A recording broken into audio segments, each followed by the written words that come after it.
Gamescom 2015. It is Saturday. We are here live from Cologne, Germany. You are watching Rainbow Six Siege. This is the reveal. This is the first time you get to see that all-important spectator cam. We are loving that you guys have joined us. And of course, we're loving your questions all across the board. Questions are coming in. If you have a question, send them out to us using that hashtag Rainbow6. One of the questions that came out was, of course, when can I get involved? Good news, I can answer that right now.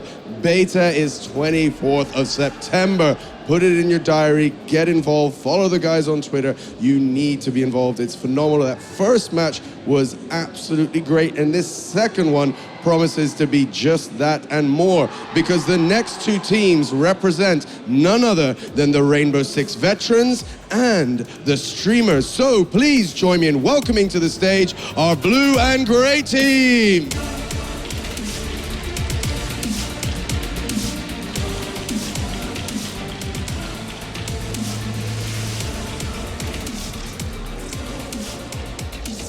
The crowd love you already. Finest X, how are you doing, sir? I'm well, Sean. How are you doing? I am doing very well, thank you for asking. How are you enjoying Gamescom? Wonderful, man. It's a great experience. A lot of new games coming out. Big crowd. I love it. Well, we're very, very happy to have you here. Now, of course, you come representing the veterans. How do you feel about that title? Oh, it's well deserved. We've been playing this game a long time, been playing together a long time. We're excited to get to it. Now, obviously, having had that background, that experience playing together, playing the game, do you think that gives you a bit of an advantage? Oh, of course. Very fair answer. Did you watch the first match? I did. Yeah, we sat in the crowd about 3 rows back. Very exciting. I love the gameplay. The spectator mode looks really good, really sharp, especially for a venue like this. Did you learn anything about potentially who you might meet in the next round? The German team looks tough. We played him a little bit yesterday, but Lucarian's back and he looks good. Excellent stuff, sir. Thank you very much. And of course, representing the streamers, Alex, how are you doing, sir? I'm very good, thank you. Thank you very much. Great show. Good to be here. How are you liking the craziness of Gamescom? It's insane. It's been a crazy 3 days, but it's been so good. So many games. Just being here is awesome. So. Now, you guys came together specifically for this, to be playing together. How have you guys been gelling, kind of getting to get your strats together? So we actually met about 2 days ago. So we've already kind of sort of like found out how to work together. You know, we found our roles. We found what kind of, what we think we kind of suit best. And yeah, we seem to be playing well together. So I think it's good.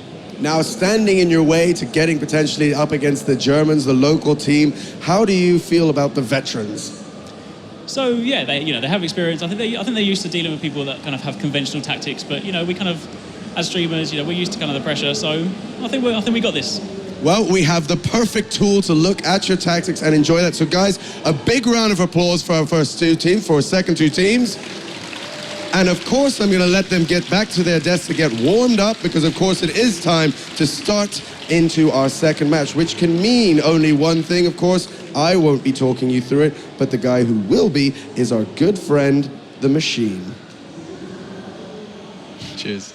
I'm also joined by Chris, who is the senior level artist over at Ubisoft, and he's going to be walking me through. He has been a fountain of knowledge so far. I find myself, I was kind of in the first game, I was like, I need to just give this guy a break. I was just constantly just throwing questions at you.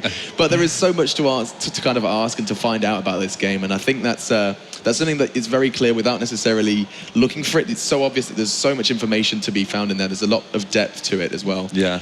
The operators is something I think we need to talk a little bit more about while the teams are loading in to the map. The map is Hereford Base. We're going to be seeing that one played out again, and I'm excited to see if just in the 3 matches we're going to be playing out, if there's any sort of meta developments. But back to operators then. As we do take a look over Hereford, I think we saw a glimpse of a handful. There's so many to choose from, 20, and that's going to be a little bit of a mission to kind of find the right combination, I think. One of the ones I want to look at, though, is Smoke. On the defensive side, what does he really provide? So one of my favorites is Smoke. He has a remote detonated smoke, and it's lethal, actually. So, excuse me. Lethal smoke? It's lethal smoke, so he can throw it. I believe he has 2 of them, yeah. And at a distance he can detonate it. You'll see an orange plume of smoke come up, and he can actually walk through it without taking any damage, but nobody else can, including your teammates. Okay, so you have to be careful with that one. You could see things go horribly wrong. Exactly. If you throw your smoke, or rather deploy your smoke at the wrong time. Exactly, yeah. It's very good for kind of funneling and closing off choke points, and it stays around for quite a while too. So, I mean, does it come? Could it be used as a delaying tactic? Does time really become much of a factor? I mean, when it's 3 minutes on the clock, do people really leave it down to the last couple of seconds sometimes from what you've seen? Yeah, well, smoke is actually very good. I mean, if there's only 2 entrances into an objective room and then they block it off with smoke and there's 10 seconds, I mean, they can't get in. Game over, and then they won the round. And we can actually see the defenders going in. No smoke this time, but we are seeing Rook. I see that in the center. That's actually going to be in the hands of Game Over. What does his class bring to the table? Another very popular one. He drops plated armor, so you'll see at the beginning of the round, he's likely going to do it. He's going to put down this box on the ground.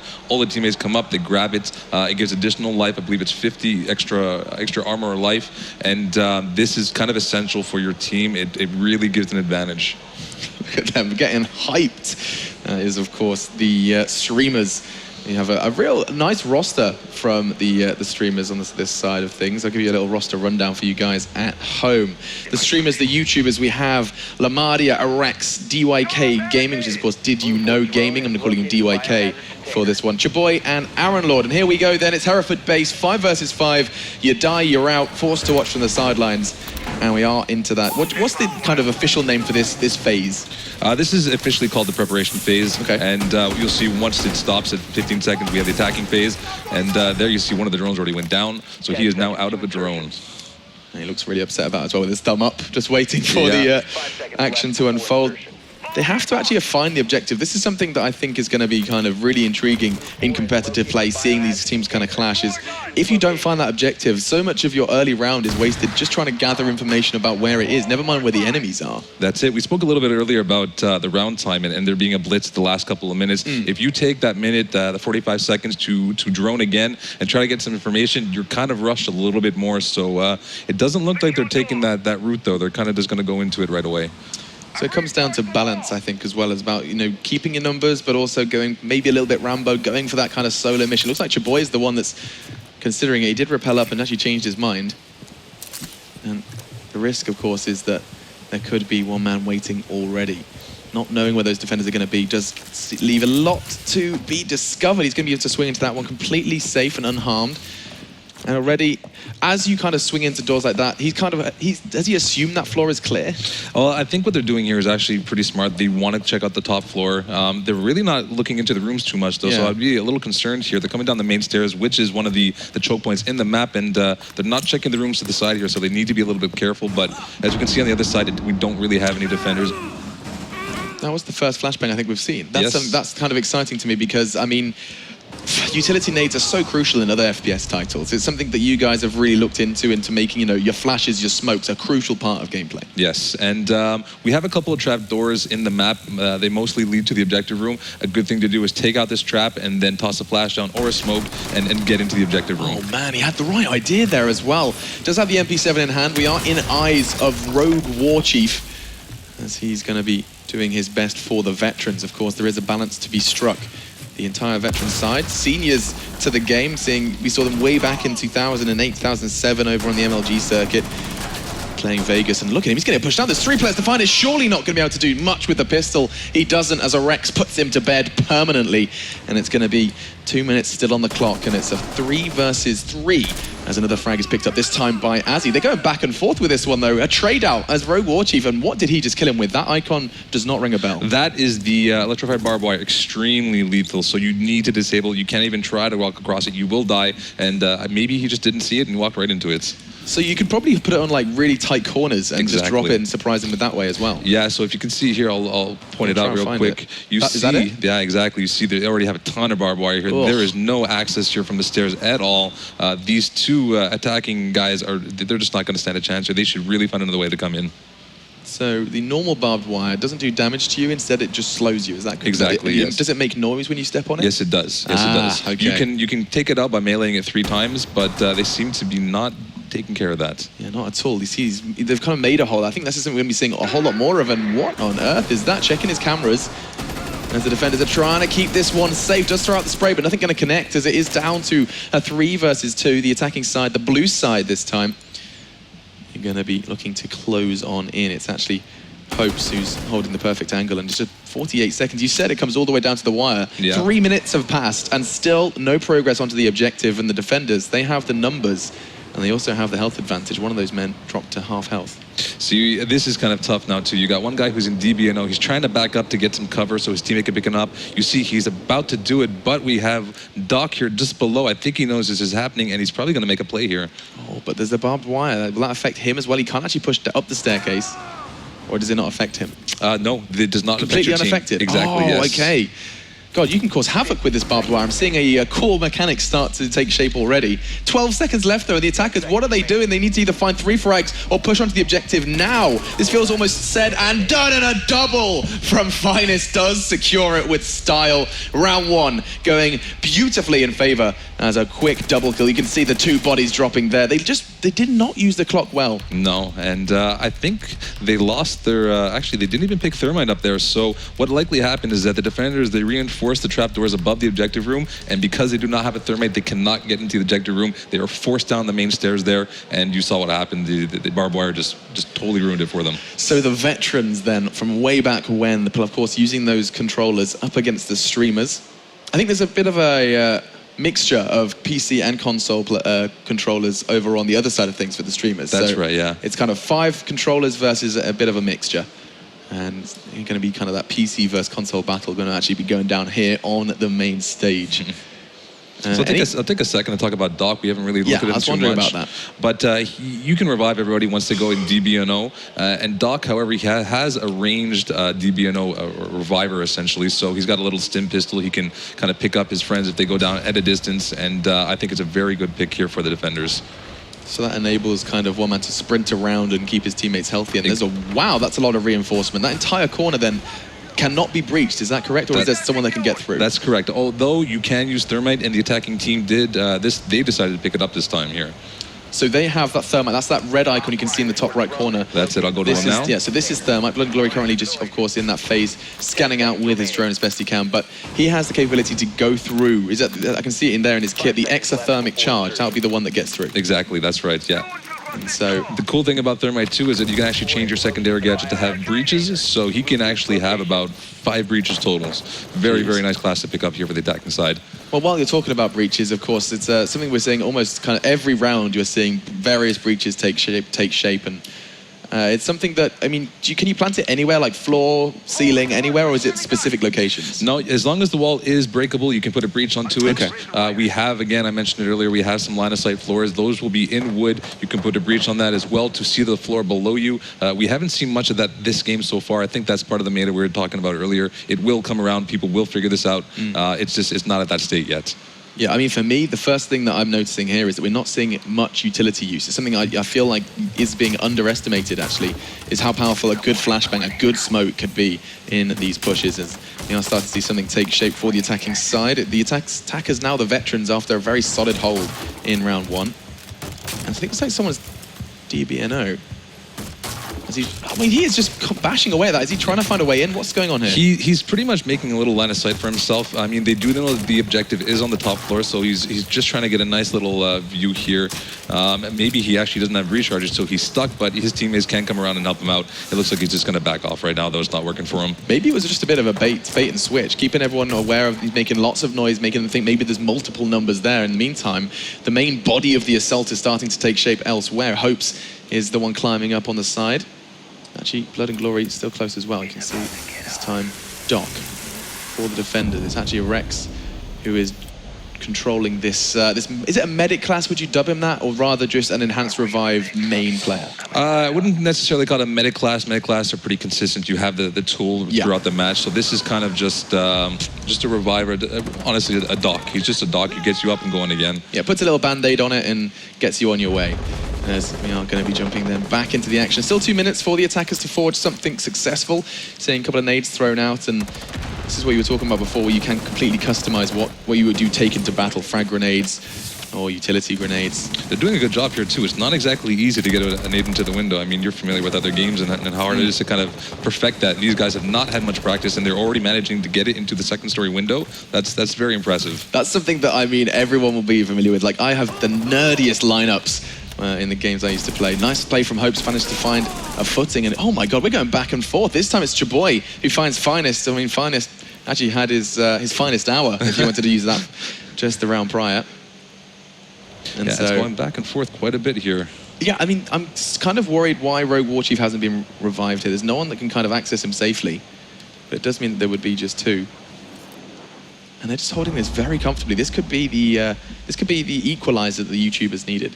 Looks like they're trying to run the clock down. I mean, there's only a minute left here to 3-on-4, so they're playing it properly. They're waiting. The attackers have to get into the objective, so I think they're doing a good job here. And those, you saw him just throw down a barricade. Those are easily broken by melee, but they can be enhanced ones as well. Body's starting to drop, though. Another one for Lamardio, and it does look like we're going to be having an equalizer here, as Hope's not quite done yet. We saw a damn close attempt at a clutch last time. I would love to see if we can have a second one. I will not be calling this one out this time. I will let him play it out and see what happens. As we saw earlier, there is potential here to do a 5-on-1. Still not likely, but I will not eat my words.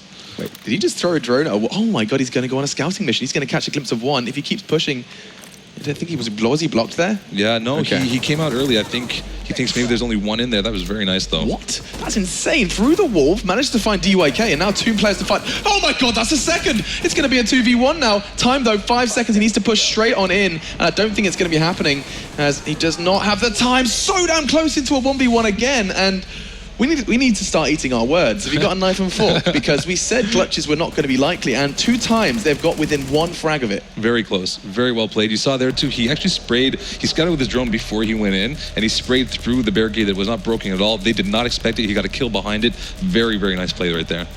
Whew. Things are getting exciting. Big smile there on Lamardio's face as they are going to be quite happy to be competing here and actually, you know, beating the veterans. That must feel good. Even just a round against these boys. These are the ones, of course, that played it way back when at the peak of competitive Rainbow Six. And I mean, it's a motivational thing too, right? I mean, you win one round, you know these guys have potentially a little bit more experience than you. The motivation factor is there, and now they're starting to get the ball rolling, and we'll see what happens from now on. It looks like the other team is. It looks a little bit stressed right there. Yeah, for sure. And you can see that man on your screens there, David Park, someone that I was brought to my attention by you guys at Ubisoft, saying that he's a very avid competitive player. He's got a bit of a competitive streak as well. Doesn't like to lose, this man. No. And he's going to be looking to secure the rest in a comfortable manner. Now, though, the drones are out once again. 30 seconds as the defenders look to set up the defenses. Let's actually go to the kind of overview, and we can see what the defenders are setting on up and where the objective is. What floor are we on here? This is the top floor again. It's one of the more popular ones, which is kind of surprising in my opinion. I mean, you look at all the windows here around the objective. You got a door here by the stairs. You have another window here on the left-hand side. You got 2 more on the other side as well. So it's kind of questionable why this became a very favored objective, but people have been playing it, and it has been working. There's a lot of entrances that you just cannot hold. That's intriguing that they've actually opted for that. You can see them putting barricades down. How many do you have each? I mean, the barricades for the doors and windows you have unlimited. Okay, fantastic. For the walls, you have a maximum of 2. So you expect your basically rinse and repeat is going to be every possible window needs to be barricaded. That should be your first port of call in the setup phase. Exactly. What's next? Typically, a lot of the devs, what we do too is we barricade as much as we can, but then we actually we hit out holes in the barricades to keep our line of sight. So we see them rappelling up the side of the walls. They come in close to the door. They know that the hole is there, but the second they cross it, we have a better line of sight on them than they do on us. And you don't see it too much here. They're not really making these holes in the barricades. This might very well be the first shotgun we've seen as well, Chris, as G36C as well for Arex, as he's going to be looking to find the head of one. Not sure how easy he's going to be able to find Arex, of course, competing for the streamers / YouTubing team. And this is really, very nice. I'm really confused. My perspective is a skew. Are we upside down right now? Yeah, he changed his positioning here. So if you press B, you kind of switch your orientation when you're Oh my repelling. god, I'm feeling dizzy. It's a little sickening. I'll come off of this right now. There you go. Fantastic. And either way, that's going to enables you to kind of have an even more like the drop. Yeah, I mean, you're used to people coming up from the bottom, right? So if all you see is a little thing coming down from the top, the head, I mean, you're less visible. There's less area to hit. It's like Spider-Man going in for the kiss, you know. Exactly. Very nice. 4 versus 3 though, as numbers have started to drop. Does favour them though on the defensive side, only losing 1. This is very nice too. We have the Bandit class here, but regardless of that, he made a little hole, and you can see he has complete visibility of the stairs. Did you just catch a glimpse of someone? That should be an easy frag. It is. It's Rogue Warchief who picks up that frag. He doesn't know he doesn't know the other guy's right behind the wall there. He's come back. Is he just going to assume it's clear because he picked up that frag? No, he's going to go for a double check, and that nade's going to be... Oh, beautiful! DYK then down as well, and that's almost a guaranteed round now. I'm going to say almost because already people are finally, we do see a convincing one. But I mean, these 1v4s, 1vx, it's always getting a little bit more exciting. And solid play then from Rogue Warchief. He actually kind of revealed himself, his opponent revealed himself just by throwing a nade. All it was, that little noise, that little indicator, and he knew where that last man was. That was very nice played on his part. Let's see then where these players choose to go. The veterans then managing to pick themselves up another. We'll talk a little bit about Sledge too. When you get down to the end of the round and you out of breach charges, let's say you take down a lot of walls, Sledge is the perfect operator to pick up here. He has the hammer, he can tear down the walls, is unlimited, the hammer does not break, you do not run out of it, so he's a very good pick. It's nice to see that they picked him up here alongside Thermite and Ash as well. There's a lot of breaching potential here. And it's going to be intriguing to see, like, I mean, I understand the execute kind of idea. I still feel like we haven't seen like something from the movies where I can imagine someone breaks a hole. Like I'm piecing this together in my kind of competitive brain. Like, so someone breaks a hole in a barricade, someone throws a flashbang through that hole, you then push down from like above and below, and I think it's kind of crazy kind of pincer movement. I feel like there's that playmaking potential there. And it's intriguing to see who's going to be the first ones to do it. I would assume probably the Lucarian or David Park, considering they have that extra experience over at Ubisoft HQ. One thing that's a little bit interesting here is that's one of the trapdoors I was mentioning earlier. He actually went to go reinforce it. This will prevent them from dropping here on the left-hand side. You see, I'll head to it right now. We have a little ladder right here, and we have just above, you can see right here, this is where he reinforced. So he's trying to cut off access to this whole section right here. And yeah, I don't know, there's one above the objective as well. They did not reinforce the one above the objective though, so that leaves them pretty open. So this is what we were talking about before. You said when we were first talking about where you should be kind of leaving the objective, basement was the easiest hole. Yes, exactly. You're not worried about much verticality. There's no windows. I mean, you're pretty safe downstairs. But them not reinforcing this little trap right here is going to cause a lot of issues. I can see what the advantages of that hold, but I can also see the disadvantages. You know, when there's no windows, that also means there's no escape. If people were throwing in, you know, not necessarily the poisonous smoke because that is a defensive class, but you know, equivalents or something like that, dangerous nades, area of effect damage. Fish in a barrel. Exactly. That's perfect expression to summarize what could happen if things do not go to plan. We've seen the first charge executed there. It's going to maybe necessarily be more of a distraction than a push. One thing I do not like about this is that he actually used one of his thermite charges, so now he only has one left, and if the objective room is completely boarded up like we saw, he is down one thermite charge, and they're going to have a bit more trouble getting in there. Can you have multiple of the same operative is my next question. One operator, rather. No, the operators are specific per team, and you can only pick one. They are unique, so you cannot have multiple operators. This up here, actually, as you're pointing out right now, these are what we call a recruit class, recruit operator, and they don't have any unique gadgets, but they have a more varied loadout. So I believe they picked them up because they have the deployable shield. It's a shield you can put down for defenses and then pick up again if it's not put into a good spot. I believe that's why they picked it both up. I'll see real quick if they put any of these shields down below. I don't see any right now. So I'm not too sure why they picked this up. He's used his second charge. He's set it up. It's actually Blood and Glory who put the thermite charge on the wall. And it looks like he's going to be going for the execute. That's going to be the vulnerability found, but it does, of course, provide a bit of a choke point for the attackers if they're going to push through. You can see those red X's indicating that you cannot breach that charge. He's going to put a cluster charge on it anyway, but that will not work. That's what's going to be happening right now. So I'm actually a little bit unsure of this, but I actually think it does go through the reinforced wall right here. So that has potential to kill somebody. It doesn't look like it got anybody right now. Still a good idea, though. Okay, so it goes through, doesn't open up the exactly. Yes. Okay, I understand. Yes. And now he just catches a glimpse of a leg. Not going to be enough. Of course, you mentioned before that DBNO happens if you do not find the head. And now here comes the execute. 1 minute 40, does walk into his crosses. It's going to be an exchange. Azzy for Finest. Back to a 4v4, and the attackers, they're starting to whittle away at the defenders, but every single time it's traded out. 3 versus 3 now, make it 3v2, thanks to Azzy, who finds his second of the round. And now the two remaining attackers are sitting there wondering where it all went wrong. Blood and Glory answers though with a frag of his own, and we're find ourselves in a 2v2. And this is the fast-paced action. It's ridiculous how we go from this kind of setup phase into this bloodbath over in the basement. Yeah, you have a minute left right now. They have to pick up the pace and need to get into the objective. You got one, ooh, right there. What? I didn't see what happened there. Very nice. She dropped down from the garage though.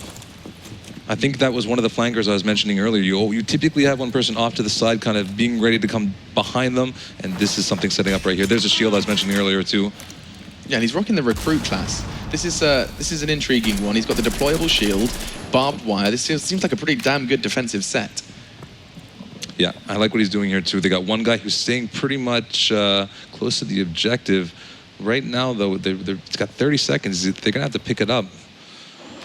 I don't know what he's doing. Not too sure either. You're seeing the defenders set themselves up. Is that they're setting up a barricade as well? Yeah, he can put the barricade back up. Oh, he's in trouble here. Surely he does get tagged up. Not going to be going down just yet, though. It's actually a Rex with the Doc who's holding steady. That's Chaboy setting himself up for the crossfire. 15 seconds, it's as good as over. And another one is picked up. This time, though, thanks to a Rex and the gang, the streamers managed to keep it level.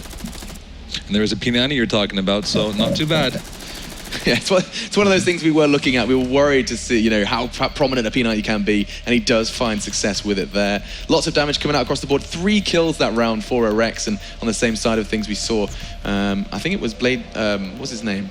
Blood and Glory did exactly the same thing. So good stuff across the board. As could potentially go all the way. It's going to be best of 6. We saw a 4-0 stomp in the first game, and looks like this one's not going to be so clear-cut. No, and again, you can't see it right now, but we have them picking 2 recruits, so it looks like they're going to be going for that shield play again. I don't know how viable it is, but it seems to be working for them. They like it. So a recruit is a different kind of twist on an operator. Exactly. It's pretty much your base operator. It's a good operator to pick up when you want to learn the game, learn the maps, not worry too much about the gadgets and the higher level that's there that comes with the operators. So it's a very good operator to pick just to learn the game at the beginning. And I feel like we're actually starting to piece together a good bundle of popular operators. I'm seeing Ash again for like the 1000th time. Rook is there as well, Doc. It's good to see the players already have started to find things that they feel comfortable on, as well as they feel like works in their team composition. Bandit as well, one we mentioned earlier. It's going to be Rogue Warchief, the one controlling him. And Bandit's the one that lays down that deadly shock wire you have to keep your eyes open for. You can see it in his kit there. I believe you put one here underneath the objective location. Again, you can see the trapdoor just above. I'll go down below, and yeah, you see right there, you can see the barbed wire is electrified. If anybody tries to take out this trapdoor right there, they're going to fall down and they'll die pretty quick. Could you breach it, then shoot the battery and then drop? Yes, you can. Very nice. Okay. Yeah. So there is counterplay to most of the setups. Exactly. Yeah, you can use the Twitch drone as well to kind of get rid of these traps. So there are viable options to get rid of these nuisance barbed wires that you see a lot in the maps.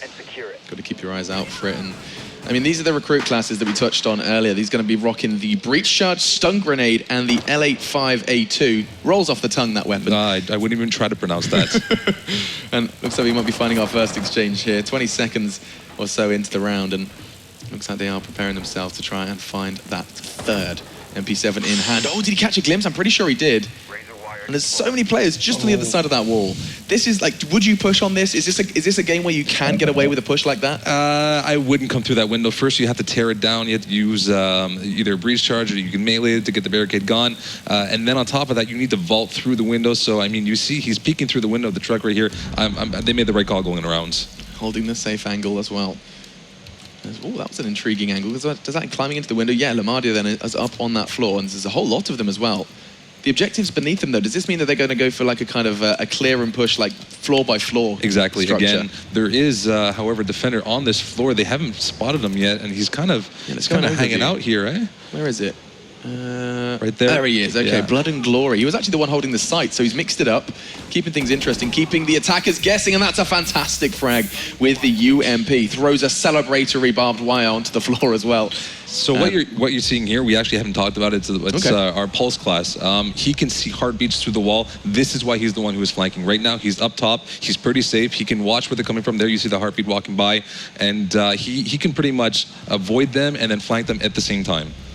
And can you see all of the heartbeats at once? Yes, you can, but there is a range to it. Right now, you can only see one, so he knows where one guy is. He's likely calling out where he is to his teammates. But yeah. Brilliant. So he's basically going to put himself in a higher level, then look down on the objective to give them a kind of a play-by-play of where they're coming from. Exactly, bingo. And that's what he's doing the same thing over and over. He's moving, he's checking again, and there you go. Wow. Just like that. That's really kind of a very smart way to play it. You kind of force them to communicate. Like, you want to play Pulse, that's fine. Get on your microphone and make those calls. Last round was picked up, and that's going to put 3-2 then on the scoreboard, as that's going to be the veterans finding another. We are going back and forth here, folks. Almost PC versus console controller. Not quite, though, as I think a couple of the streamers are using it as well. If you have just joined us, you're having a taster of what the spectator cam has to offer, as well as what the multiplayer over here, Rainbow Six Siege, is going to be bringing to the table. That's going to be coming out, I don't want to get this date wrong, September 24th for the beta. And whereabouts can people sign up for that one? You can actually go to our consumer booth as well. We will be giving out beta keys if you stay in line and play the game a little bit. Awesome. You can check out our website too. All the information is there. Reddit as well. Again, all the social media platforms, you can find all the information you need. And while people are doing that, the game continues. 30 seconds in the setup. And you guys are going to start seeing a bit of a rinse and repeat factor to this one as he does set up as much of the defenses as they can. The drone hunt, though, does begin. Let's actually go on eyes with that one. Oh, look at this. You can see the drone is trying to be hunted, but he's got a bit of pace to him and struggling to find it. Who's this? DYK is desperately hunting for the rolling Pringles tube as he does finally take it down. And here comes another one. It's just going to be actually quite an irritating thing for the defenders if already they know all of that information has been gathered. Yeah, they know where the objective is now. They managed to take out a couple drones here, so but that doesn't really matter. They know they're on the top floor, and you can see they're going to spawn and go right to it. Let's switch over to the attackers right now. So, just starting to see what they can do with that information gathered. They know where the objective is, and they know where at least a minimum of 3 of the defenders are as well. Oh my God, that's one of the earliest frags we've seen so far. Finest is the one to find as he finds his head. And I mean, I was about to ask, the question that at the tip of my tongue was, do you ever see defenders go early aggression, try and, drop a surprise on them? And yeah, it didn't go well. No, if you're not safe, the defenders can actually peek out the window and catch the attackers off guard. We have the covers in place so you can get to the building without being seen. You don't see people peeking out right now, which is very smart. You see a little head peek through that barricade, you are done for. But they're not doing it too much this game. I think they've learned their lesson. Yeah, for sure. And this is a very nice angle as well, keeping himself safe. Is he in the basement there? What floor are we on? No, we're on the main floor here. Okay. He's in the kitchen. I'll go up back top to the objective room here. So there's a whole long way to go for him if he wants to try and get in on the action. They are holding a very tight perimeter. 3 players there, and the man who's going to look to do it all is Blood and Glory. One of his charges is set for this breach. And could you set up 2 and then blow them at the same time? No, we can't at the moment. You can only set up 1. That's pretty much, you can only set up 1 at a time. Okay, so that's going to be the warning shot then. He does manage to blow 1 of them. That's the entryway potentially paved, as it's going to be game over. Who starts the fragging? That's 1 onto Chaboy, looking for a second as things are starting to heat up. And the defenders, they're actually moving away from the site. This is one of those risk-reward scenarios. Is yes, you can push on. Yes, you can get a drop on the attackers, but oh my God, what just happened? 3 frags in a very short space of time. They're all coming in at once. You blink and you miss it, and the veterans just pick up a round in true style. That was very quick. That went from not much happening to the round was over. Yeah, and I mean, that's the only one where you can really keep an eye on it is from the top-down view, because it's happened all too quick everywhere on the map, and the veterans have managed to secure victory. 4-2 then the score in that one. The streamers keeping it respectable, though, not having any of that 4-0 malarkey we saw over in the EU versus Germany game. Germany, of course, coming out on top of that one. Quite appropriate, as we are here at Gamescom in Cologne. It's a Saturday, the crowd is packed, and I'm sure the German side are going to have plenty of home support as we will be going into that next game soon. Big smiles for the veterans, but it's not over yet. How did that feel for you then, Chris, going into to see your game getting played by the veterans of the previous title, the previous iteration, seeing them playing your new title and seeing them find success? It must be a good feeling. Yeah, well, we had them at the business booth again yesterday. We had all the teams who were going to be playing at the Showmatch come up to see us, and they sat down with all of the devs, and we gave them a little bit of tips. We helped them out a little bit. I focused my time a little bit more with David Park's team, and I gave them a couple of little tricks here and there. They seem to be using some of them. I won't say exactly what they were, but again, the other devs helped out the other teams too, just to kind of bring the general general experience up, the general knowledge up, and I mean, you see here the game's a little bit closer. It wasn't like the last game. Unfortunately, they didn't do too well, but this game seems to be a little bit nicer. Heard it here first. Chris is biased, everybody. We just need to keep your eyes out. Watch out, Ubisoft are coming for you.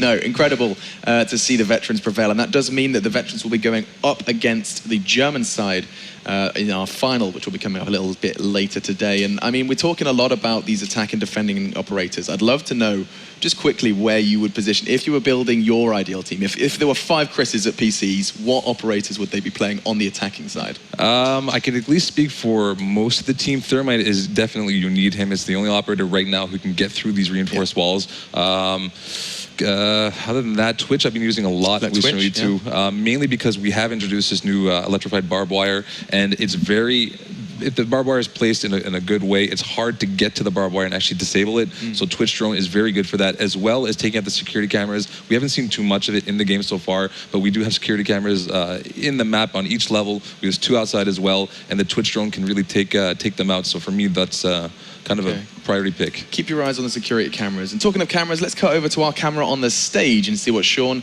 and the players have to say.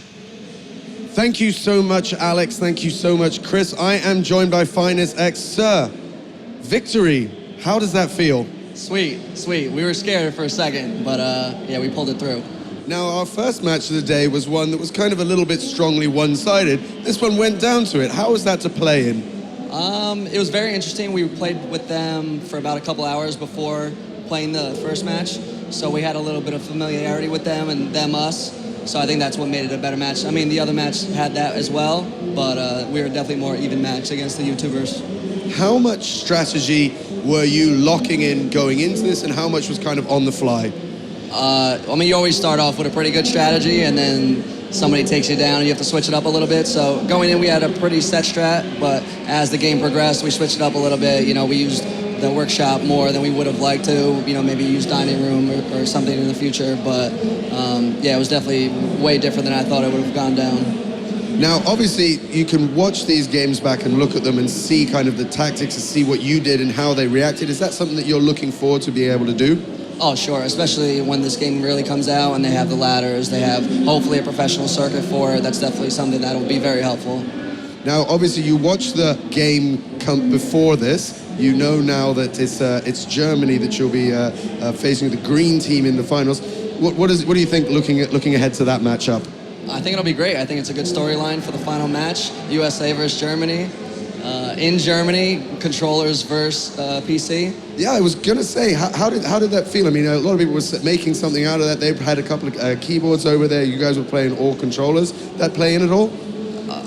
I would say most people would say PC mouse is much easier, much more responsive to play with than controllers. So it was definitely tough, but I think we played well, and that's what we were used to anyway. So in the end, it was fine.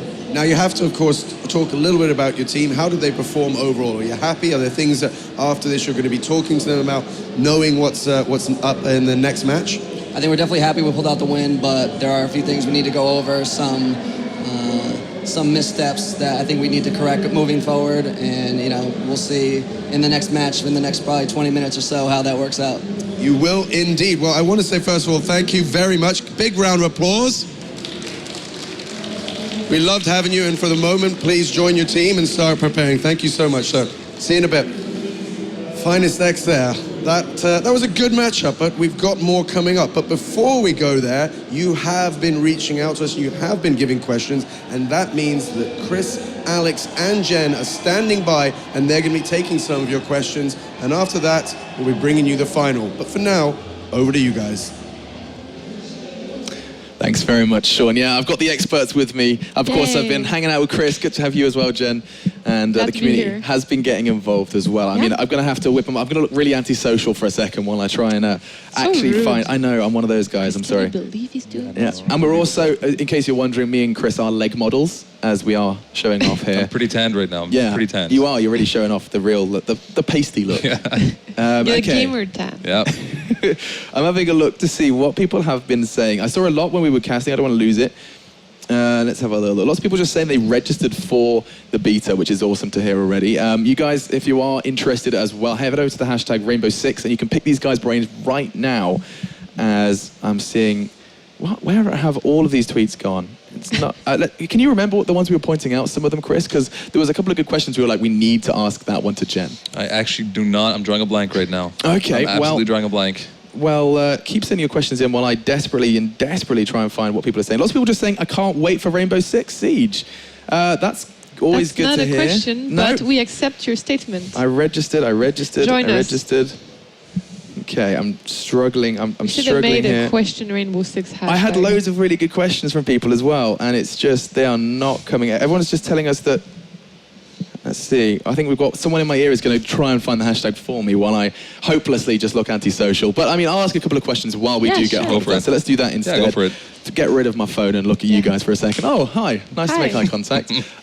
First question from me, I mean, I know I've been picking your brain for a bit, so this one's for you, is... Putting me on the spot. Yeah, exactly. I'm a big esports guy. I like my competitive. If there's someone in a similar boat to me watching at home, and they're watching this, they're seeing, teams on stage playing it. Is this a sign of things to come for Rainbow Six? Well, I mean, if people want to take it there, we will follow them and support them. So we're not going to impose or anything, but we definitely are keeping an eye out for people who want to step up, get into the competition. Okay. It would make us happy. Okay, so there's definitely support there if they want it. Is the truth. I mean, you're a big fan as well. Yeah. Across the board. That then, of course, raises the next question, which is going to go ahead and be balancing. I mean, are you guys going to be keeping your eyes on the balance of the game as players get their hands on it in the beta? Yeah, I think that's typical of most games. It takes a little while for the game to actually flush out and really be solid. No game is perfect when it first comes out. I mean, that's typical across the board. So we will be listening to community feedback. We have lots of outlets that people can talk to us at. So we will be listening. We will be tweaking. We will be buffing and debuffing the standard things you see with most games. Yeah, we're also going to collect a lot of data through the beta, but also after launch, of course, because we get cold data, which is like straight up data, and then we get also the player feedback, which we collect through all the places, all the platforms. And I have a question. It's just I have this voice in my head that's given me all of the questions. So someone called Grinned Out, apparently. If I have butchered that, I apologize. But they're asking, because this actually, you'll remember this is when I mentioned it, Chris. This is one of them, yeah. Do you know it? Yeah. So when it comes to the buildings, because of course with the spectator cam, you can see like floor by floor, right? Yes. What happens when you've got multiple buildings on the same level or on different maps? Most of our maps have just a single building. This is our siege function, is that you have this single building, you want everybody to come to this single building, and the focus is really there. So the spectator cam does support it, but a majority of our maps do have this sort of one building mentality. Yeah, and I mean, with the rappel feature, you saw people using it a lot on Hereford Base. Is it something that you're going to see more and less of depending on the map, or is it something that you kind of always wanted to get involved? Yeah, for sure. It really depends on the layout of the map. But I'm sure Chris would know more about this one than me, where they're exactly set up. So we had our alpha quite a while ago, and one of the maps that was released was a plane map. This is the only map that I'm aware of that actually has no rappel in it at all. So we do offer sort of variants of what gameplay is going to be in that map. Plane is kind of unique, and we do have some other specialties for everybody to see. I think we've got some Twitter on the way. I think this is what this is. That we have potential more questions coming in from you guys. As we said, of course, using the hashtag Rainbow6. And any of the questions that aren't answered right now, they probably are sending in, you guys will, I'm sure, hasten to get onto Twitter and do that themselves. You're very active on Twitter, Jen, so that'd be awesome. I think I had another one. Can I have a repeat on that question, please? When will we get access to the Spetsnaz operators? Is a question. Well, that has not been announced yet. And she has a big smile on her face, like, I know and you will not. Yeah, okay. Sorry, this is a question we have not revealed the answer of yet. But they are indeed in the game. They are present in the game. Oh, Chris, one for you then. Okay. We're talking about buildings. You are a senior level artist. Yes. What's the maximum amount of floors we're going to be seeing? Realistically, we could say infinite, but that is not happening. We have to keep level design practical. Right now, we have various maps with quite a bit of verticality to them. As we progress, I'm sure you might see more of this kind of level design. But right now, I mean, it's pretty standard. 5, 4. I mean, Hereford's must be one of the most. I mean, we have that ridiculous kind of basement all the way up to the roof where you've been seeing a lot of kind of vertical play. We have some really nice maps that actually have a bit more than that. Oh, really? So I can't speak too much into that right now, but we do have majority of the maps like this. Okay, well, while we're waiting for more community questions. I'm getting someone ask about game modes. I think the main one we're looking at now, and you guys want to focus on, is the objective game modes, right?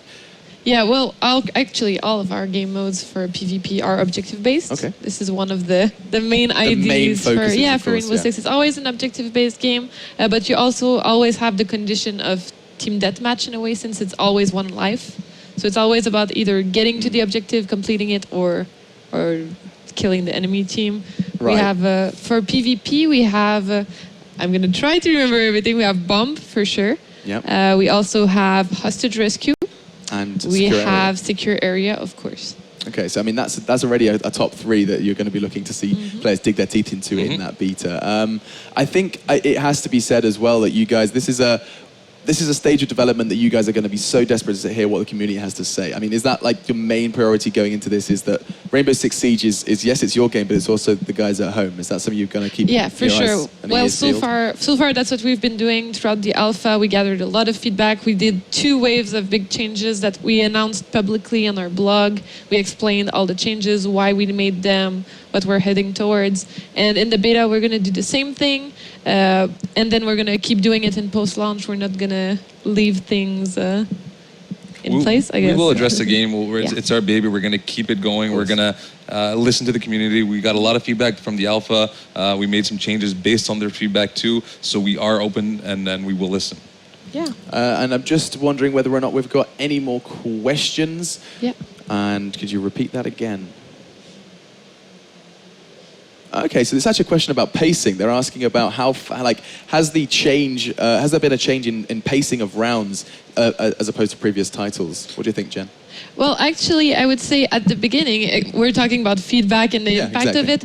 During the alpha, the pacing was much faster than right now. We actually turned down the speed a lot on our operators.